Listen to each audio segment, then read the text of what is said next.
शब बारात की इबादत और रोज़े का हुक्म, क्या 15 शाबान की कोई इबादत है? जो लोग 15 शाबान की रात स्पेशल जाग कर इबादत करते हैं और रोज़े का भी एहतमाम करते हैं, क्या ये हदीस से साबित है? उम्मे अंजुम सियालकोट।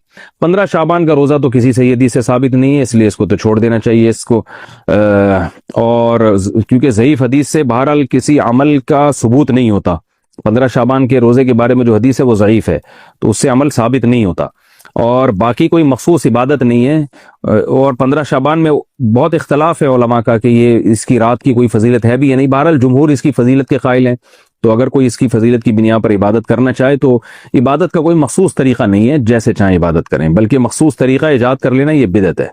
तो हमारे हजरत एक बड़ी जबरदस्त दलील ये दिया करते थे। हमारे हजरत की राय भी ये थी कि वो कायल नहीं थे शब बारात की फजीलत के, लेकिन बहरहाल जुमहूर उलमा का ये कौल है और बड़े बड़े मुफ्तियान कराम उसमें दाखिल हैं। इसको बिदअत कहना ठीक नहीं है। लेकिन उनके एक ज़ौक़ था, वो ये कहते थे कि अगर ये इतनी फजीलत वाली रात होती तो इस्लाम के मिजाज से पता चलता है कि इसकी तायीन में अल्लाह क्या डाल देते, इख्तलाफ की, या तो वो 14 है या वो 15 है।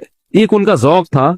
लेकिन बहरहाल जुमहूर की राय वो बड़ी मजबूत राय है, वो भी बड़ी मजबूत राय है, ठीक है ना। और फतवा भी उसी पे दिया जाता है कि इस रात को इबादत करेगा तो दूसरी रातों की निस्बत उसको सवाब ज्यादा में। वो पटाखे वटाखे तो है ही नहीं, वो तो लोगों ने वैसे ही बनाए हुए हैं, उनका तो कोई ताल्लुक ही नहीं है। वो इसकी फजीलत के कायल हैं और वो इसके कायल हैं कि इस रात में इबादत करनी चाहिए, तो आप जुमहूर के मजहब को फॉलो कर सकते हैं।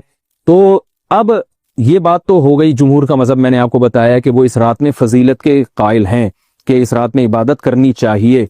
लेकिन कैसे करनी चाहिए, इस पर तमाम उलमा का इत्तिफाक है कि मस्जिद में जत्थे बना के जाना या इज्तिमाई इबादत करना ये बिल्कुल बिदअत है, बिल्कुल नाजायज़ है। इसी तरह कोई मखसूस किस्म की नमाज पढ़ना कि पहली रकत में ये वाली सूरत, तो दूसरी में ये वाली सूरत, तो तीसरी में ये वाली सूरत, ये बिल्कुल बिदअत है। सलातो तस्बीह की जमातें बिदअत हैं। तो एक ही रास्ता है आपके पास, आप इबादत करना चाहते हैं तो इनफिरादी तौर पर ऐसे इबादत करें जैसे आम दिनों में आप इबादत करते हैं, ये वैसे ही नमाज पढ़ें जैसे आम दिनों में नमाज पढ़ते हैं। कोई मखसूस सूरतें, मखसूस रकतें नहीं है। जितनी अल्लाह तौफीक दे, तन्हाई में आप 2 रकतें, तहज्जुद की 4 रकतें, 6 रकतें, 8 रकतें, 16 रकतें, जितनी अल्लाह तौफीक दे आप रात को खड़े होकर इनफिरादी नमाज पढ़ें।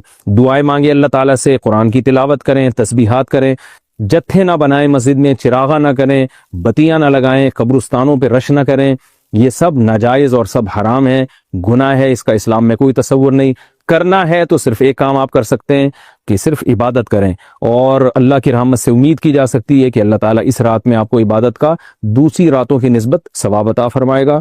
क्योंकि आप अगर जुमहूर उलमा को फॉलो कर रहे हैं तो हमें यानी जिनके पास इल्म नहीं है तो उनको उलमा ही को फॉलो करने का अल्लाह ने हुक्म दिया है। तो आप जुमहूर उलमा की राय पर अमल करते हुए अगर इबादत करना चाहें तो अल्लाह की रहमत से उम्मीद है कि इंशाअल्लाह आपको सवाब मिलेगा। लेकिन इबादत का कोई मखसूस तरीका हरगिज़ नहीं है। पंफलेट बट रहे होते हैं कि ये वाली सूरत पढ़ने से ये हो जाएगा, तो ये वाली सूरत पढ़ने से ये हो जाएगा, ये बिल्कुल गलत है। तो इनफिरादी इबादत होगी और ऐसे ही इबादत का तरीका होगा जैसे पूरे साल होता है। नमाज उसी तरह पढ़ी जाएगी जैसे पूरे साल पढ़ी जाती है, दुआएं मांगी जाएंगी। अपने तौर पर इज्तिमाई सतह पे कोई अमल ना किया जाए। अल्लाह ताला से दुआ है कि अल्लाह ताला हमें समझने की, अमल करने की तौफीक अता।